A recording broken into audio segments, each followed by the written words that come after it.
A very warm welcome back to the channel. In today's video, we're going to be doing a comparison between British Airways economy and Etihad economy. We're going to be taking a look at the seats, the food, the entertainment, and some of the swankiest economy bathrooms I've ever seen. Let's get into it.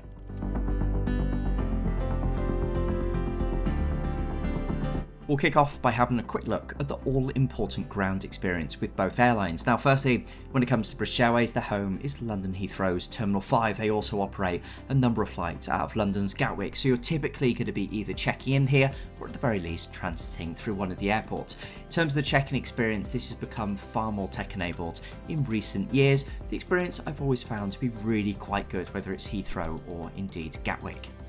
Whilst London Heathrow's Terminal 5 is quickly approaching its 20th birthday, I think it's still looking superb. It's got some wonderful features around the terminal, some good restaurants and bars for economy passengers, and if you're lucky enough to have status, a good selection of lounges as well.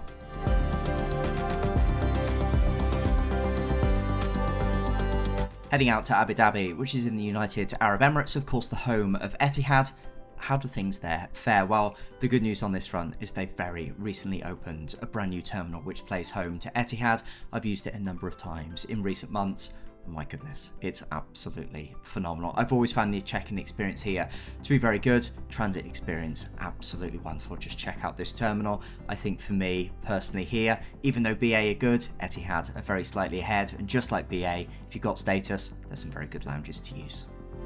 Alrighty, so next up, I know you're all very keen to jump on board, so let's get on and do some cabins together. With BA, we're going to be borrowing one of their brand newly refurbished Boeing 777s here.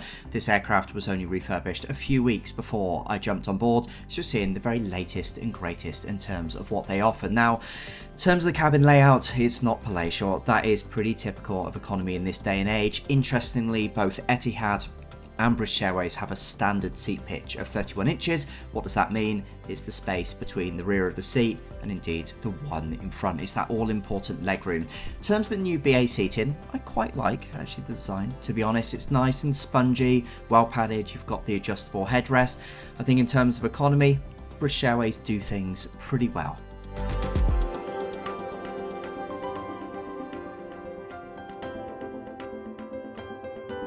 As we get settled here into the seat, it'll be our first opportunity to check out the seat back entertainment. Now, there is one USB charging socket on the back here. In terms of the size of the screen, I actually think it would be a little bit behind the average of some of the newer economy products that we're seeing come through in this day and age. Some of the other charging, you do have it, but it's a little bit tricky getting to. This could well be an area that Etihad pulls ahead. Let's see. With regards to the rest of the cabin, finally, with BA, they've got the bathrooms that are fairly standard fare, not particularly fancy, but I've always found these clean when flying with them. Alrighty, so let's jump on board with Etihad and see how they compare. Now, for today's comparison, we're going to be taking a look at the Airbus A380, which is one of their flagship aircraft. And in terms of the seat that I selected on this flight, I did opt for an extra legroom seat. More on that in a moment. Now, it is worth saying in the interest of fairness, and I'll repeat again, the standard legroom across both airlines is the same in economy. However, it is well worth saying that they do have this fairly large section at the front of the Airbus A380 where you can pay a little bit extra and get substantially more. Now, aboard British Airways, yes, you can choose a bulkhead seat, but they have their own issues with the TV screen coming up from the armrest and also people often congregating whilst waiting for the bathrooms. Here, you can choose what is a really nice seat with extra legroom, and I think that's really important, and that's why I've chosen to include it in today's review.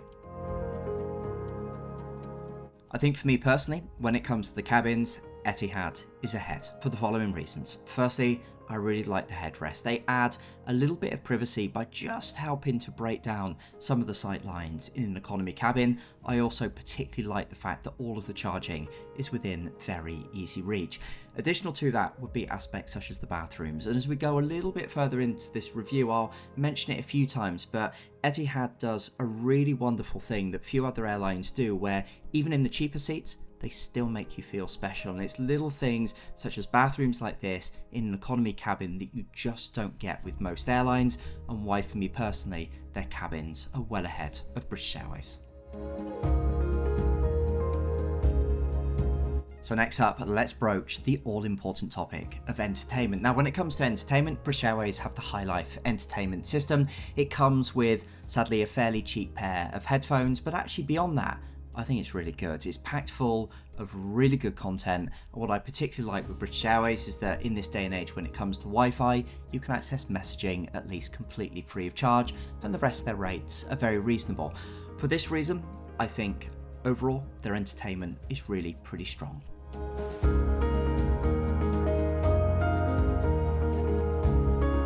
Alrighty, so far Etihad have definitely been the better airline. Let's see how they contrast on the entertainment front. To be honest here, I actually think it's a bit of a score draw. Etihad are slightly ahead in terms of the seatback screen. Why? Well, because they offer live TV. I think that's something that's really very cool. On the Wi-Fi front, however, they're not quite as generous as British Airways, at least not on the Airbus A380. They don't, sadly, offer any free Wi-Fi and actually charge for messaging. One aspect though that I do like, and again going back to that point around making you feel that little bit more special, the headphones are of the best quality I've ever seen in an economy cabin.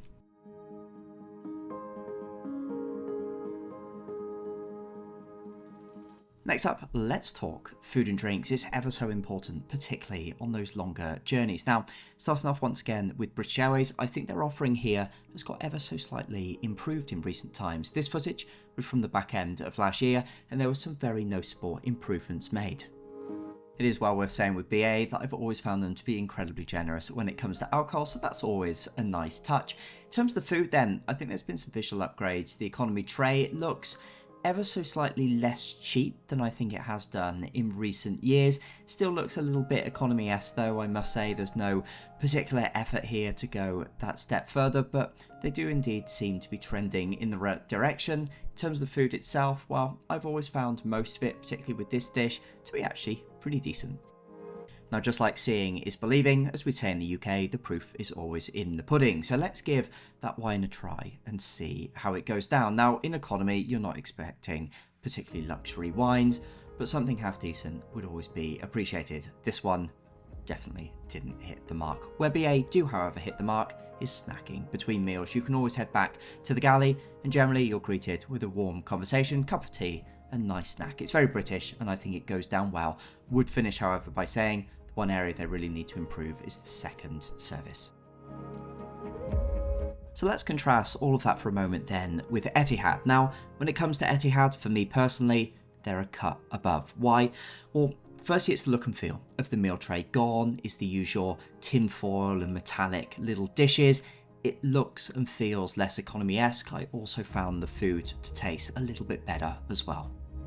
One aspect that I would mention is the fact that Etihad use real metal cutlery, coming back to those physical touch points with the product and making you feel a little bit more special. I think it's these small things that make a real difference. I can't imagine that it would be that expensive to do, and it's for reasons like that and everything that I've mentioned so far that I would put Etihad ever so slightly ahead of BA when it comes to catering. Unfortunately, just like with BA, however, I would say their second service does need to improve.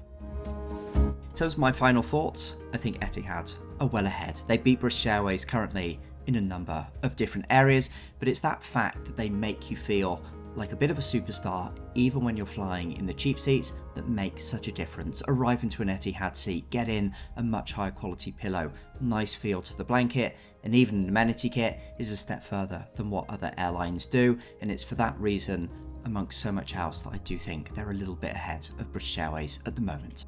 It is well worth mentioning, however, that British Airways, as a member of the One World Alliance, do have a fantastic network and, despite recent changes, a pretty good membership club. So that's all from me today. As ever, would love to hear your thoughts on the video below. Otherwise, all that's left for me to say is to thank you so much for watching. I'll see you in another one real soon.